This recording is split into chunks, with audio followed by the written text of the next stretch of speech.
21. I have two prophecies that were given during the Biden era that are called A People of Madness. A People of Madness Part 1 and A People of Madness Part 2. And I think both of those prophecies center around political ideology and the huge split that was going to come in the United States. Right now, we are looking at just what is nothing more than pure theater after the killing of a man who was just a mere commentator. This man held no political office that I know of. He was just basically one of those frat boy types that built a name for himself, running around as a grown adult man with a family who thought it was interesting to go to college campuses and debate with kids whose brains are not fully formed yet. Ben Shapiro was the first person I saw doing that, and it seems to be a thing with white men of a certain age who are in the Republican Party, that when they, I guess because it's too early for them to make a presidential bid and they want to be seen.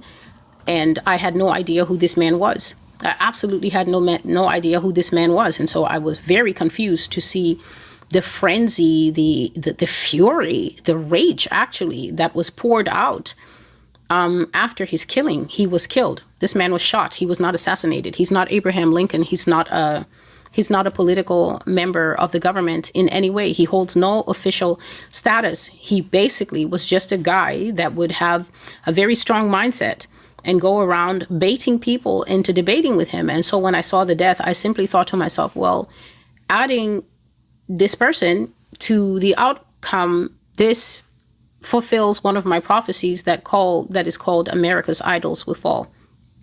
I'm going to clip this piece and I'm going to put it in the fulfillment prophecy, because to me, that's all he was. It was just another America's idols will fall. And I was saying to the Lord that I do not fully understand, because I did not know who the man was at all. So I said, to me, from what I can see, the clips on TikTok, it's just the fulfillment of an idol forming and it just falling. And it just seems to be one of those minds that you can't really have dialogue with. I said, Lord, it looks to me like one of those minds that will dress itself up as a mind that desires discourse. Discourse being, I sit, you sit, we discuss. And the heart of discourse is supposed to be that even if my views are different from yours and yours are different from mine, the heart of discourse means that number one, I really want to understand what it is that you believe. Number two, I want to understand the mechanisms of your belief system, meaning I want to know why you believe what you believe and how you came to believe what you believe, because the etymology of thought is as important as the thought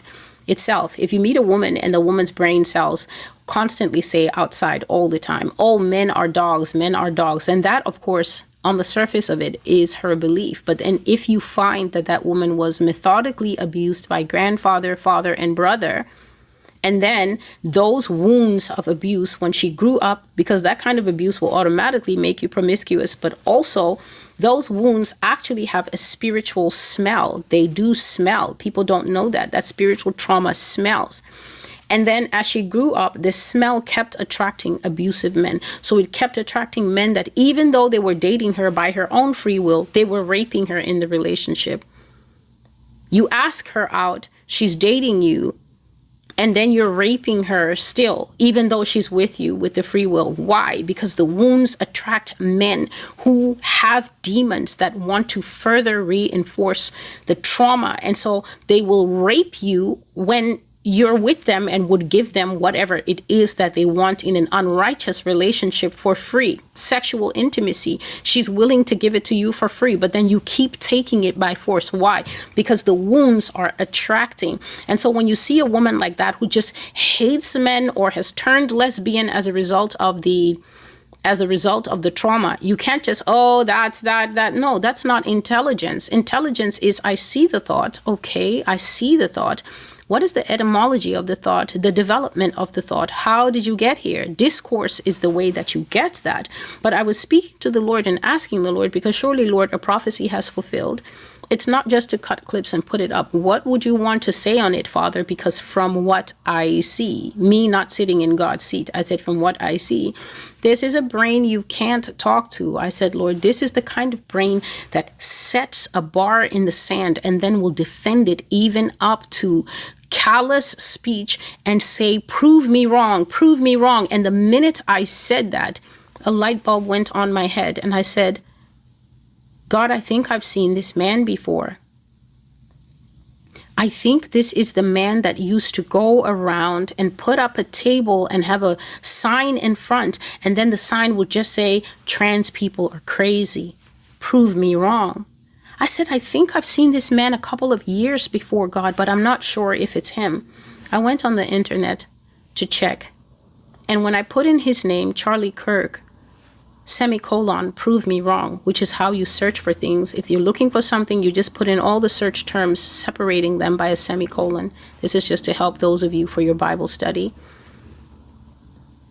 What came up is the fact that this man was on something called a Prove Me Wrong tour. Believe it or not, a Prove Me Wrong tour.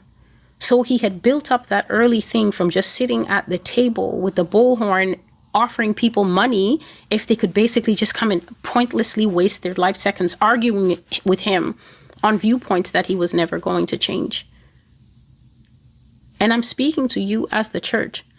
I don't care about your political affiliations. I've always said that if you're living as a Christian and your Christianity is underneath the flag of your red or blue, you're dumb. I don't consider you wise at all, because there's no donkey and elephant waiting in heaven. And in fact, if you continue, politics will drag you out of the running when it comes to being acceptable to sit at Jesus Christ's table. Jesus Christ is Lord over all kings and presidents, and you can be following a man that will get shot tomorrow, or you can be following a man that will have to escape the country hanging on a rope like the prime minister and his family did in Nepal. They went to that man's house and they beat him out of his house and they threw him and dumped him in a river. How foolish are you, human? How foolish are you, Christians, out of all humanity, to be walking around with your tears flowing out because of politics? You are a fool. You are in danger of becoming a material that is unfit to be accepted in heaven, because that means that your heart is so moved by earthly loyalties that your functionality up here is severely impacted. A person who spoke that much hate, a person who spoke that much division, and you're lionizing him as a Christian. You're lionizing him as someone that you claim is representative of the man who hung on the cross. Are you quite insane? Have you lost your mind? Have you forgotten who Jesus Christ is and all that he espoused and all that he recommended? And you think Jesus Christ would open his mouth and say that, for instance, black people had it better in the 1940s, knowing very well the kind of slavery and Jim Crow that was still going on in this nation, and then justifying by saying, well, their crime stats were low? Where are we standing now? Who caused the bullet to fly across the grassy knoll? Who did it? Who did it? Was it somebody black and trans and queer and liberal? Or did the snake simply bite its own tail? America, you're coming to the end of your shelf life. The milk is already spoiled, but now it's getting rotten and very heavily clumpy. And I simply don't have time for the howling that is going on outside. I'm here to tell you, Christians, that the prophecy I brought you less than 24 hours ago about the fly laying its maggots, I said that when I saw that disgusting fly turning in a confused circle, about to lay a full bed of maggots on my pillow, which is my space, I turned around and I walked away out of the entire bedroom, shutting the door behind me, because if there's one thing I hate on this earth, it is a fly. I left the whole bed for the fly and walked away. If you are not ready to separate from your pet passions so that you can be found to be righteous in the sight of God, you are not fit to enter into the master's chamber and sit at any of his placements at the wedding supper, because that means that you have other breaking matters on your heart that are more important than Jesus Christ. And then Jesus Christ has no use for you. He will not be able to find a use for you. You that are filled with the lusts of this world. Being Christian, being a friend of God, I've preached here consistently for years. It will cost you everything. It will cost you everything.